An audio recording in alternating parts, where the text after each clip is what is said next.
Now at 6, thousands of revelers will flock to Carthage for the annual Maple Leaf Festival, and we are here live. Plus, the city of Girard, Kansas rallies around one of its youngest residents as he prepares for major surgery. And strange occurrences in one of Carthage's oldest houses. Prepare yourself as we take you inside the Kendrick House. The 4 states' most watched news starts now. It's among the biggest annual celebrations in the 4 states. The Maple Leaf Festival is well underway in Carthage. It's been a week of fun activities, including live entertainment, competitions, vendors, and displays. The festival culminates tomorrow with a massive parade, car show, tractor show, quilt show, petting zoo, walking tours, and carnival.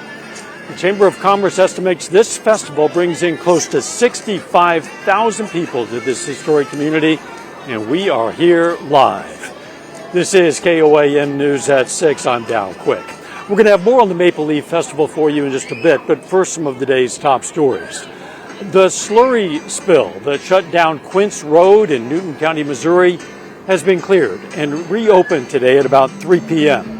The spill happened yesterday near a lagoon Denali Water Solutions uses to replace slurry. The Denali describes slurry as a fertilizer from food processing residuals. The company says an equipment failure led to the nearly 6,000-gallon spill. The road was closed as crews had to remove dirt and rock about 10 feet into the roadway. An EPA analyst verified the spill did not enter any waterways, but the concern still remains. There is some concern. You're seeing out east where some of this has been applied, land application, where the federal government's come in and basically deemed it a toxic waste dump because PFAs and things like that. And so what we're trying to do is navigate some of that information to work with the fertilizer board and the DNR. KOAM did try to reach out to the DNR, but we have not yet heard back from them. Again, we are in downtown Carthage, specifically the square in Carthage, because the Maple Leaf Festival that's been going on all week is going to culminate tomorrow, and it is beautiful weather tonight. It's fantastic. Now that the sun has dropped its angle, it's beautiful outside, and we're going to continue to see this beautiful weather as we go through the evening hours. So, of course, we're in Carthage, but we look outside. Look at this. Joplin looks good. Pittsburgh looks good. Temperatures are sliding back through the 70s. At this point in time. So mainly 70s on the Missouri side. Still, we're sitting into lower 80s out across southeastern Kansas, northeastern parts of Oklahoma. Clear skies, that's what we're going to have this evening. We are going to get a few clouds tomorrow, but in general, it looks good. Also, it's Friday night. So what do we have? We have 4-state Friday night high school football games kicking off here about 7 o'clock. We'll drop to the upper 60s, drop to 60 by the fourth quarter. Now, of course, we're going to look at the weekend forecast, the parade forecast, and then also big changes next week. So we're going to cover it all here in just a bit. A lot to look forward to. We'll see you soon. All right. Thanks.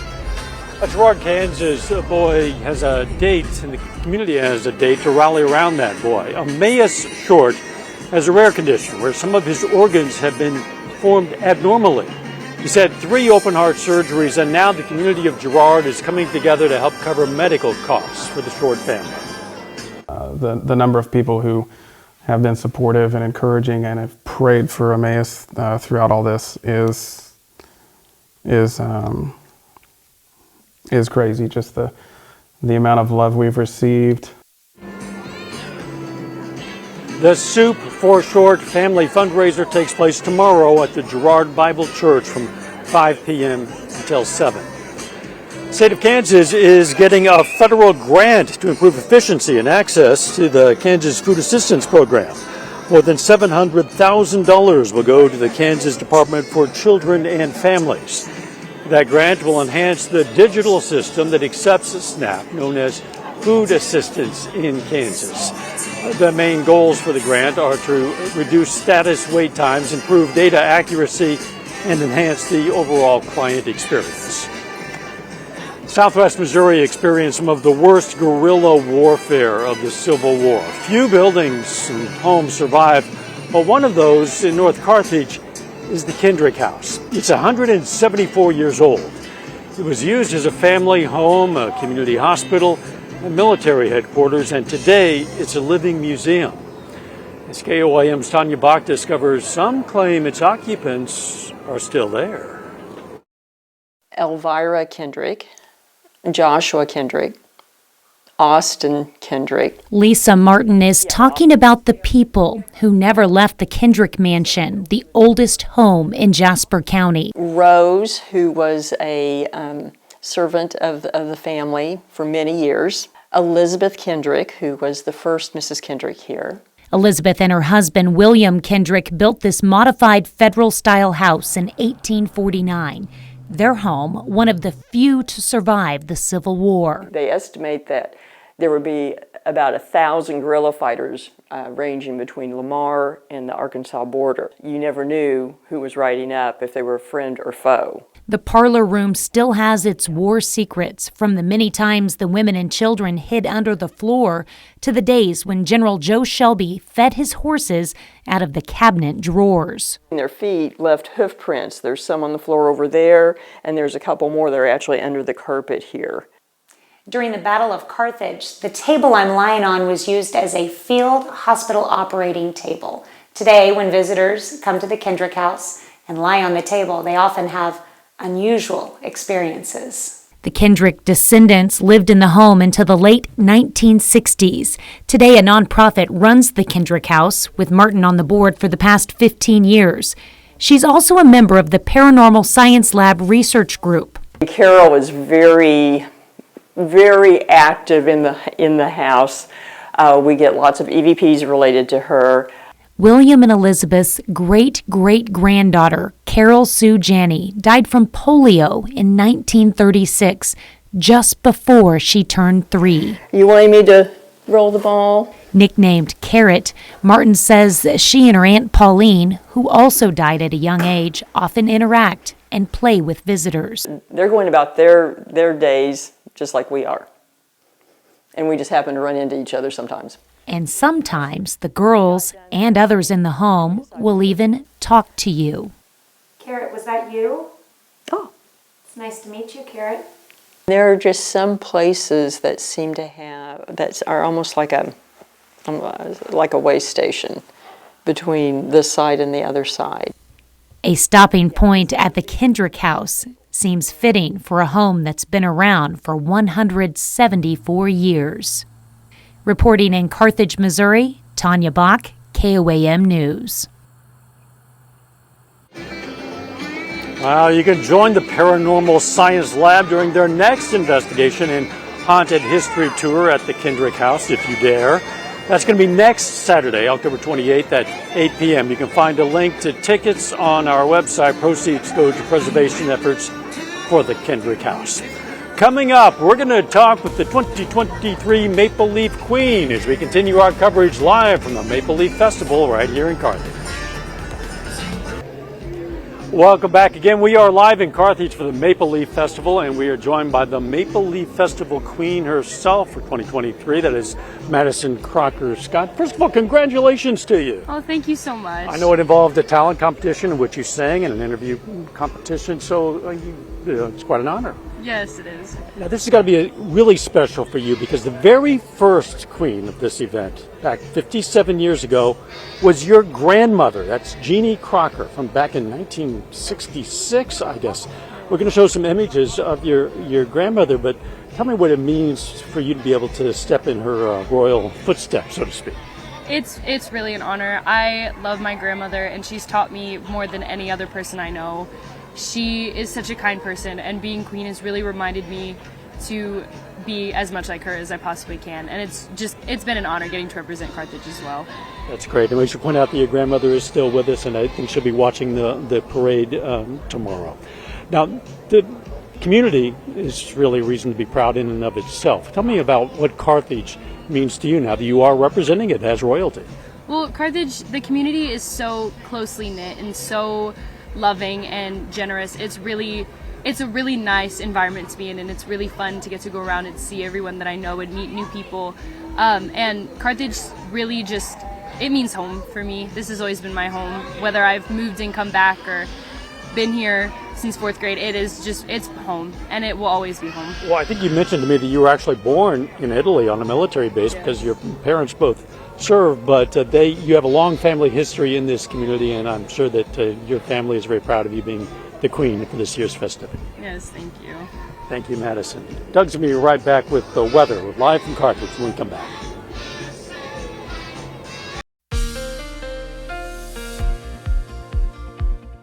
Well, of course, we're out here downtown Carthage, live, Maple Leaf. It looks like members only is going to start playing here over the next couple hours, so people have been kind of rotating in slowly throughout the evening, and temperature's great. We've had a nice little stretch of weather over the past, really 4 or 5 days. In fact, let's look back at the month so far. The first week was warm, and then we cooled down. The blue days are below normal.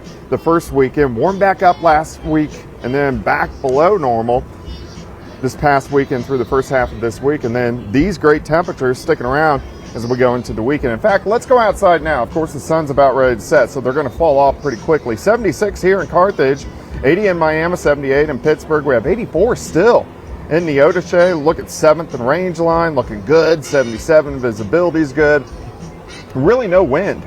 Winds are pretty much calm. All right, if you're heading out to Friday night high school football game, kickoff here at about 7 for most of the games. 68, but we'll drop back to about 60 by the fourth quarter. Clear skies. We'll see clear skies as we go through the overnight hours for us tonight. Really nothing going on across the Central Plains. In fact, let's look west. Ridge of high pressure, also nothing going on. So that's our weather as we go into the weekend, staying pretty calm. But we do get changes, and these are going to start moving in early next week. So we have the nice weekend, but watch that area of low pressure. It dives northern parts of Mexico. It shoots little chunks of energy at us, so we get chances for showers and thunderstorms Monday, Tuesday, Wednesday.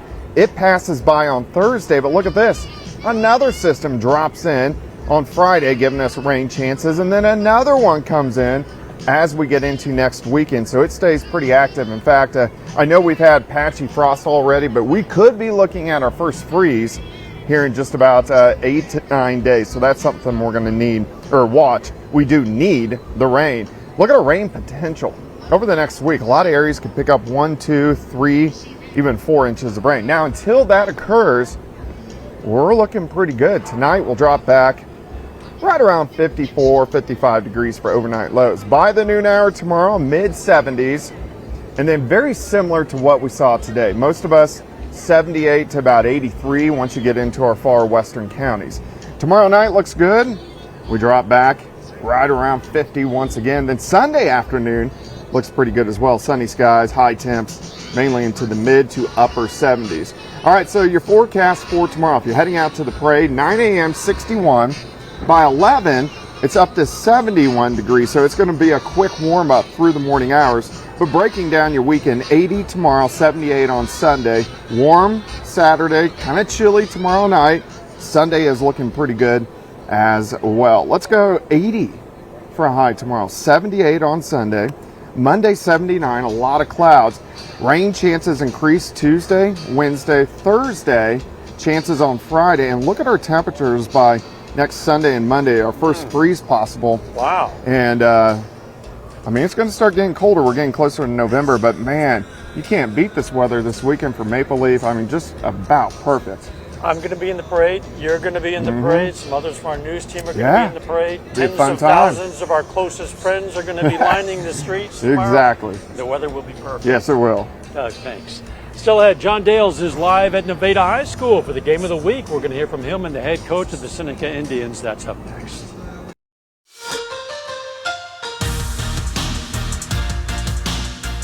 Welcome into the KOAM High School Football Game of the Week. Hard to believe it, but we're already at the final week of the regular season in both Kansas and Missouri. This Friday, that brings us to Nevada High School, where the home team, the 7-1 Tigers, are trying to end their Big 8 rival, Seneca's undefeated 8-0 season. Big matchup here. We had a huge matchup here just a couple of weeks ago. That was Lamar against Nevada. At that point, the Tigers were undefeated, but unable to win that game, lost 14-0. So this is a Nevada team that definitely wants to prove to some people that that is not representative of who they are as a team. You take a look at some of the players that Nevada's got on its roster. You have an offensive lineman and defensive lineman in Taylon Chandler. He's committed to go to the University of Colorado, play in the Big 12 next year. On top of that, Jack Campbell, fullback and linebacker. He does it all on both sides of the ball for that team. They've lost 14-0 to Lamar 2 weeks ago. After that loss, one last week on their home field, one against Monette, 48-0. They've scored 40-plus points in every single game this season besides that one loss. Meanwhile, Seneca on the other side, led by quarterback Gavin Hoover, running back Jackson Mars that shares the backfield with him. That common opponent, the three top dogs in the Big 8, Lamar, Seneca, and Nevada. When Seneca played Lamar, it won that game 28-14. It won 38-14 against McDonald County last week at home on its senior night.